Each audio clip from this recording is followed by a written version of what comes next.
아침 묵상 주제는 하나님은 그의 이름을 위한 백성을 모으는 목적을 기쁨으로 추구하신다입니다. 성경 말씀은 요한계시록 5장 9절부터 10절입니다. 그들이 새 노래를 불러 이르되 두루마리를 가지시고 그 인봉을 떼기에 합당하시도다. 일찍이 죽임을 당하사 각 족속과 방언과 백성과 나라 가운데에서 사람들을 피로 사서 하나님께 드리시고 그들로 우리 하나님 앞에서 나라와 제사장들을 삼으셨으니 그들이 땅에서 왕노릇하리로다 하더라. 아멘. 모든 인생은 누구 하나 예외 없이 나름의 목적을 가지고 이 땅에서 삶을 영위합니다. 어떤 이는 인생의 목적이 무엇이냐 하고 물으면 가정의 평안과 행복이라 알 것입니다.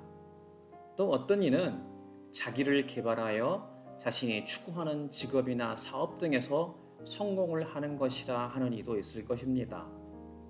그렇다면 예수를 주님이라 부르며 구원받은 우리에게 똑같은 질문이 주어진다면 무엇이라 대답해야 합니까?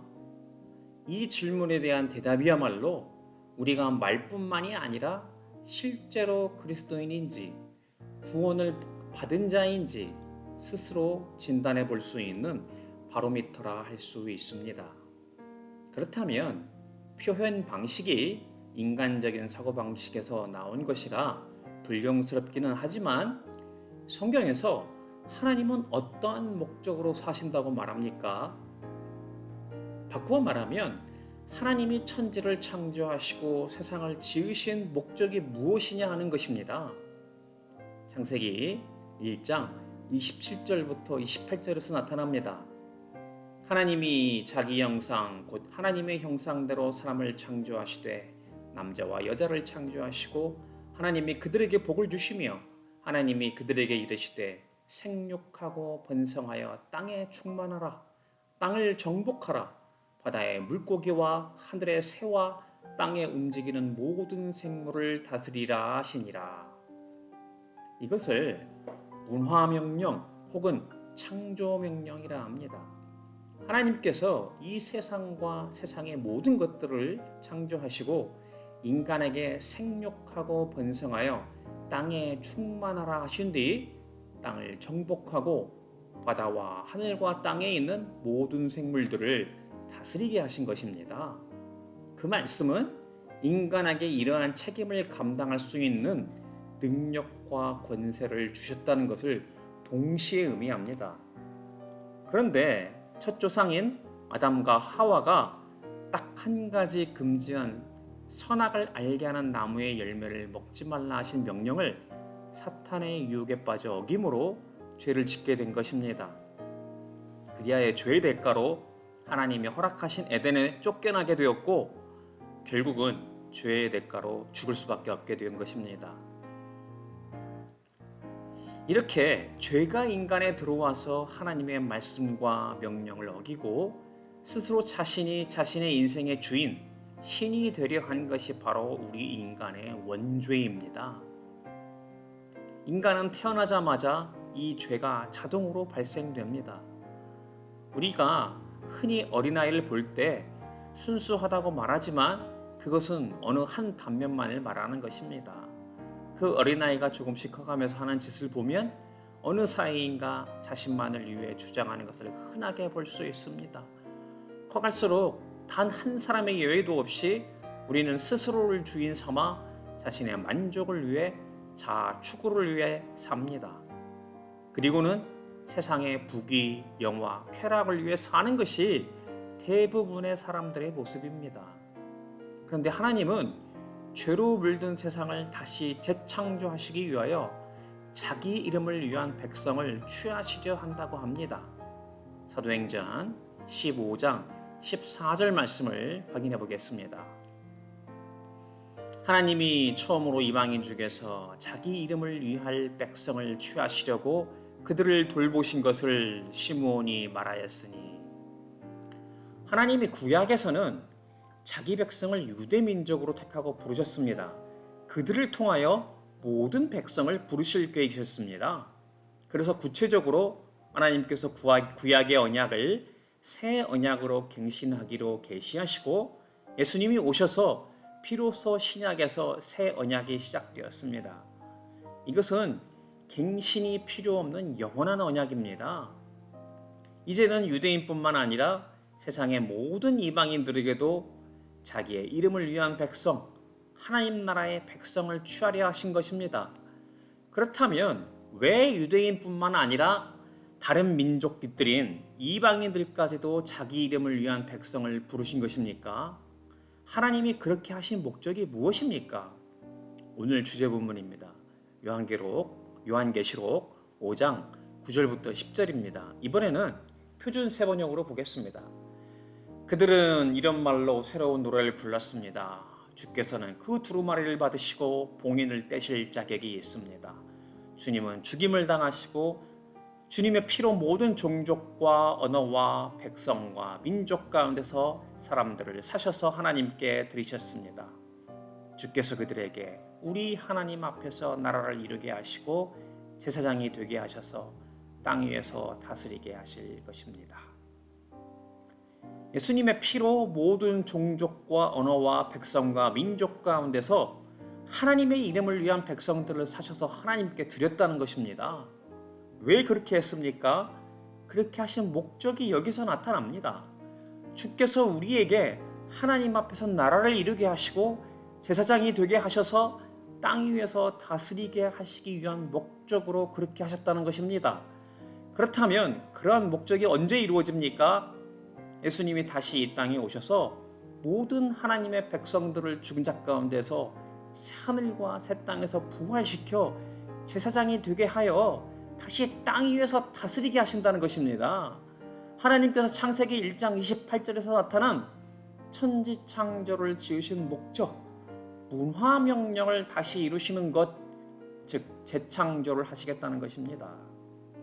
그래서 이것을 이미 지난 묵상과 설교에서 언급한 대로 조나단 에드워드는 하나님의 영광을 위한 하나님의 열심이라 하였고, 달라스 윌라드는 디바인 컨스피러시, 하나님의 모략이라 하였고, 크리스토퍼 라이트는 하나님의 선교를 하였다고 했습니다. 그렇다면 다시 묻겠습니다. 이렇게 예수님이 하나님의 목적을 달성시키기 위해 피로 사셔서 취하신 하나님의 백성들, 쉽게 말하면 구원받은 사람들이 이 땅에 사는 목적은 무엇입니까? 바로 예수님을 닮아가며 예수님이 하신 일들을 주어진 달란트 은사대로 똑같이 하는 것입니다. 그것이 무엇입니까? 예수님이 우리에게 주신 대계명과 대사명에 따라 사는 것입니다. 대계명은 무엇이었습니까? 마태복음 22장 37절에서 40절에 나타납니다. 바로 하나님 사랑과 이웃 사랑을 말합니다. 대사명은 무엇입니까? 마태복음 28장 18절부터 20절에 나타납니다. 확인해 보겠습니다.